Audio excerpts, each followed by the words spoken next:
Predefined selections are used to offer a series of choices to your customer. Now, these are defined choices, and many people use these in a good, better, best offering. So you can create predefined selections in two different places within a job.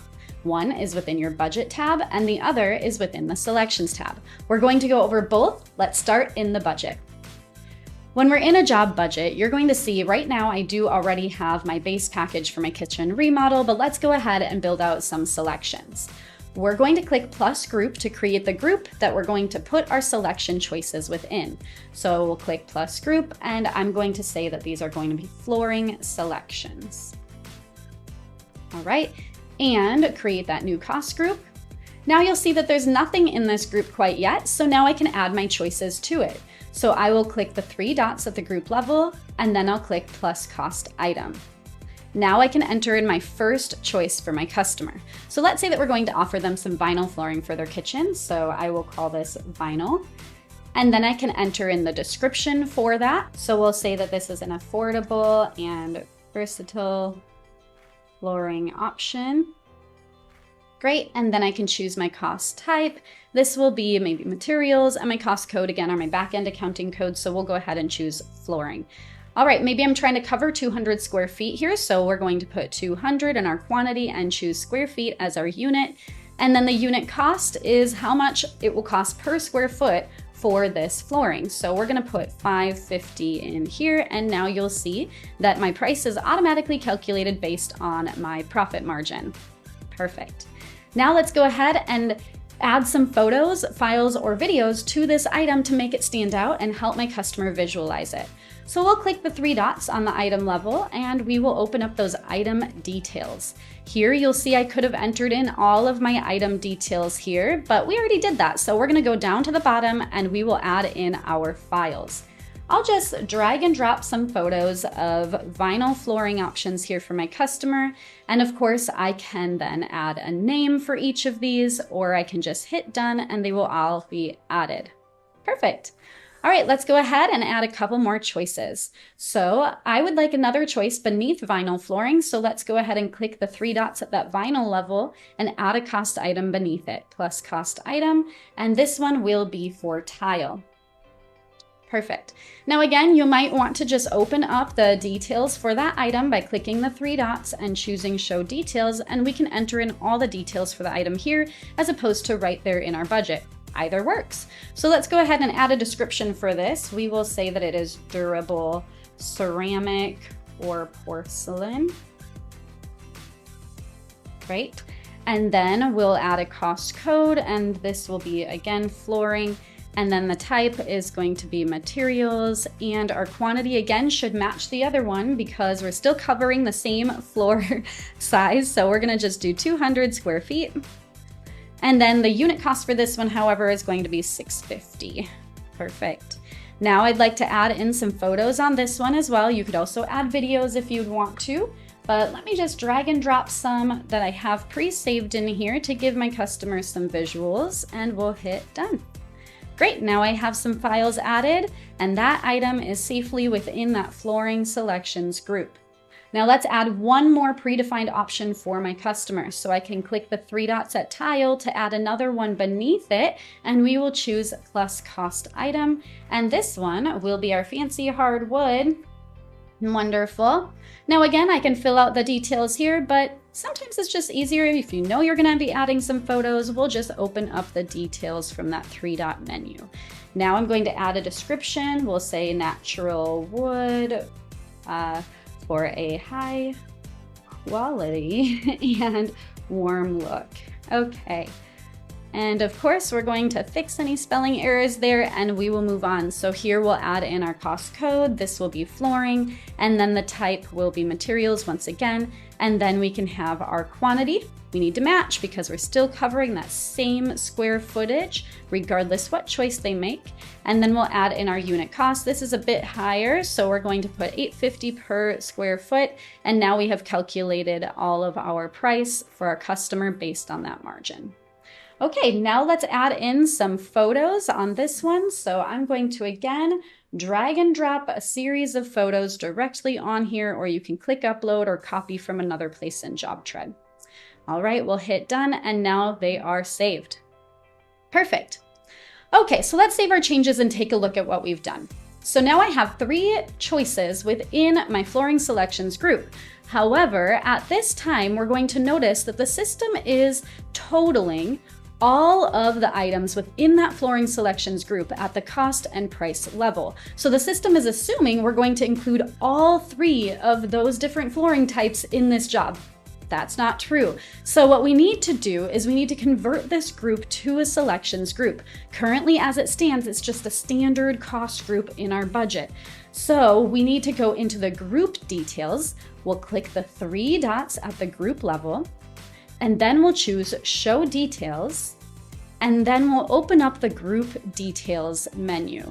And here you'll see that we have the option to allow selections. If we turn that on, now you'll notice that we have a little icon at the group level that says, indeed, this is a selections group, and each of these items within it will have a checkbox so that your customer can make their choices there. Also, we can identify how many selections are required. So what is the minimum number of selections that our customers need to make here? And so since I want them to choose a flooring type, we need to make this a minimum of 1. And then how many are allowed? They can't pick more than 1, so we're going to make the maximum a 1 as well. Okay. Now if I close this, you'll notice that we have a range at that cost and price for the group level. So this is showing the lowest to the highest cost or price for the item based on what they choose. Once they make a selection, then the budgeted cost will reflect whatever selection they've made. All right, we're going to save our changes. Now, whenever you're sending this to a customer, you could send it in many different workflows. And so I encourage you to take a look at the other videos and help desk articles on the various workflows for sending your selections to your customers, whether it be pre-contract, during contract, or post-contract. However, in this case, since we already have that base package and then we have our flooring selections, let's just go ahead and add this to the actual contract itself. So a during contract selection. We will click plus document on the top, and now we'll choose our customer order type, and in this case, I'll choose my proposal template. And now I would like everything from my budget on this document, so I'm going to leave everything pre-selected, and we will click create. Here you'll see that I have my base package for my remodel. I'm going to turn on all of my item files here as well. And now you'll see that we have our selections options for our customer as well. Okay, that looks good to me. We'll save it and we will send it off. All right, we're gonna send it over to Peyton, and Peyton will be able to make the selections here. So it's a pending contract. Now, as Peyton scrolls down, she can choose, and we're going to kind of play around with this, and you'll see as they make their selections, this bottom line will change based on what they choose. So now you've just positioned your customer in the driver's seat to select their entire contract price.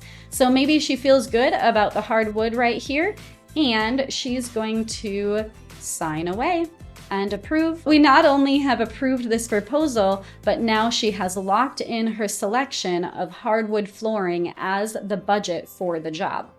The other options are still left in case she changes her mind, or you can always choose to select what was not chosen by the customer and delete those lines off your budget if you'd like.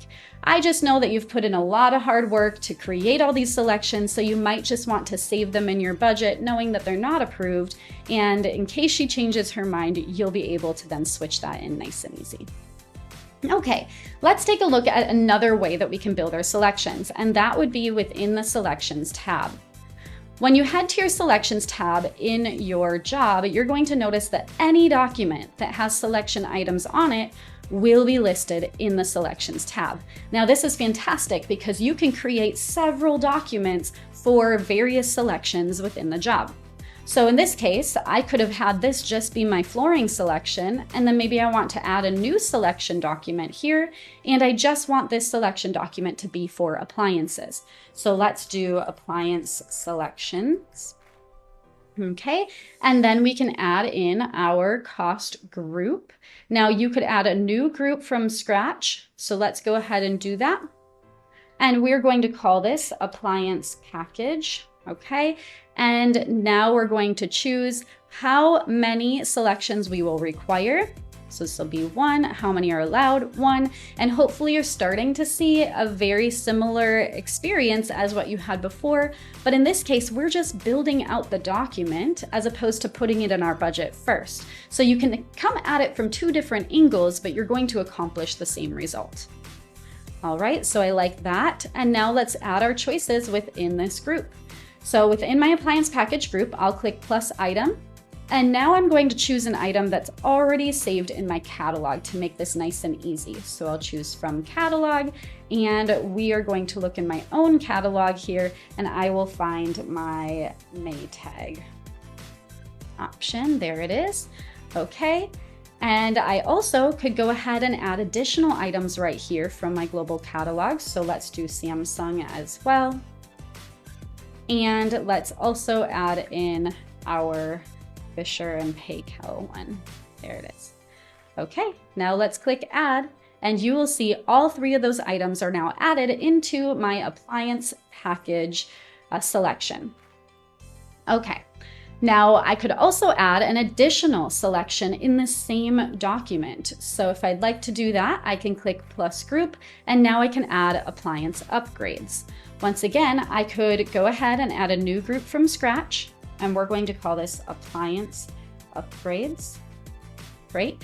And how many are required? Since this is going to be an upgrade group, I'm not going to require anything, but how many are allowed? They can pick all they want. So I'm just going to leave that as 0 and all. All right. Now we'll close that, and you'll notice that we can go ahead and add in our items. So let's click plus item here, and we'll choose from my catalog. And now I'm going to search for my various items I'd like to add to this group. So I'm looking in my personal catalog right now, but hey, you could also add from Home Depot. You could also add from our templates, but we'll go ahead and add in some items here. We'll do our range hood. Perfect. Maybe I also want to offer a trash compactor. There we go. And then let's do a beverage cooler. Awesome. And then maybe I would want to add a wine cooler. That's my favorite. There it is. All right. So now I have 4 items that I've already selected from my global catalog. And if I click add, you will see all 4 of those items are now added into our appliance upgrades. So notice between these 2 groups, this one is making them choose one option, but then in the second group, it says select any option, and those would be the upgrades. Whenever creating a selection document here on your selections tab, you're also going to notice that you can set a due date for this selection document. So if you want them to choose their appliances by, let's say, September 12th, then you could choose that here and click create. Here are our appliance selections, and you can send these off to your customer when you're ready. So we'll click send. All right, we do want a signature on this, and we'll send it to Peyton. Okay, so now Peyton is going to see that this particular selections document is pending, and it is due on Friday, September 12th. However, if you wanted to add additional selection documents here, she will also see when those are pending and what their due dates are. Many home builders have a selections document per room in the house. And so you could have a primary bedroom selection document where they're choosing all of their selections for that primary bedroom in a single document. And then you could have a kitchen selections document and a primary bath selections document, a garage selection document, so that all of your selections are rolled up within the individual rooms. So you can choose how you'd like to organize these selections. Well, let's go ahead and pretend that we're Peyton here, and she's going to come in and choose to review her selections. All right, she's going to choose maybe the Samsung package, and then also maybe she wants her trash compactor and of course that wine cooler, and she will sign away. She'll approve, and now you'll see that only the choices that were made are showing here on the selections document. And we'll notice that when we go back to our budget, those items are added to our budget, but only the items that were selected from that selections tab are added to our budget at this time. Once again, I encourage you to take a look at our other videos on selections to understand how to use selections within your specific workflow, whether that be pre-contract selections, during contract selections, or post-contract selections with allowances. And if you need any additional help, contact your customer success manager or email support@jobtread.com.